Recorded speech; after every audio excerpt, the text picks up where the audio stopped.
আসসালামু আলাইকুম। এই যে আমার পাশে যে ছেলেটাকে আপনারা দেখতে পাচ্ছেন, এ হচ্ছে আমার একটা মামা লাগে।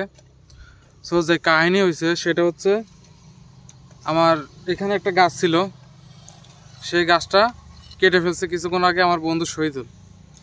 এই গাছে কয়েকটা মনে পোকামাকড় ছিল, চোকাটা যেগুলো হচ্ছে গায়ে লাগলে অনেক চুলকায়, ওইগুলো একটা পড়ছিল আমার এখানে। আমার পাশে বসেছিল আমার মামা নুরুজ্জামান। সে কি করছে, আমার এটা একটা কাঠি দিয়ে সরাই দিয়েছে। তো আমার এমন একটা ফিলিংস হয়েছে, যেটা হচ্ছে আমার মনে হচ্ছে যে এই ছোটবেলা থেকে এক এলাকায় একসাথে বসবাস করে সে আমার একটাই উপকার করছে। সেটা হচ্ছে এই আমার এখান থেকে আমার চুলকানির আগে থেকে মানে আমার এটা ফেলা দিয়েছে। ঠিক আছে, সতর্কতার সাথে আমারে বললো যে দাঁড়া দাঁড়া দাঁড়া, রিল্যাক্স। রিল্যাক্স করার পরে এবার আস্তে করে কাটি দিয়ে ফেলাই দিল। সে অনুভূতিটা মানে আমার এখন এমন একটা অনুভূতি হচ্ছে যে জীবনের প্রথম সে আমার এত বড় একটা উপকার করছে। আচ্ছা, আমি এইটার মানে কৃতজ্ঞতা আমি প্রকাশ করে শেষ করতে পারবো না। আমার তো কথা আছে, আমার কথা আছে। তুই সেদিকে বিপদে পড়লি, তোদের 1000 টাকা তুলতে আমার 5000 টাকা জরিমানা লাগলো।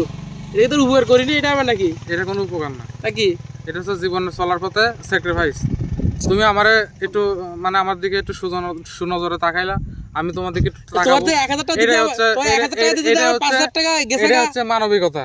তোর 1000 টাকা দিতে যাও, 5000 টাকা তুমি যারা করছো সেটা হচ্ছে উপকার। হ্যাঁ, উপকার দিছে না।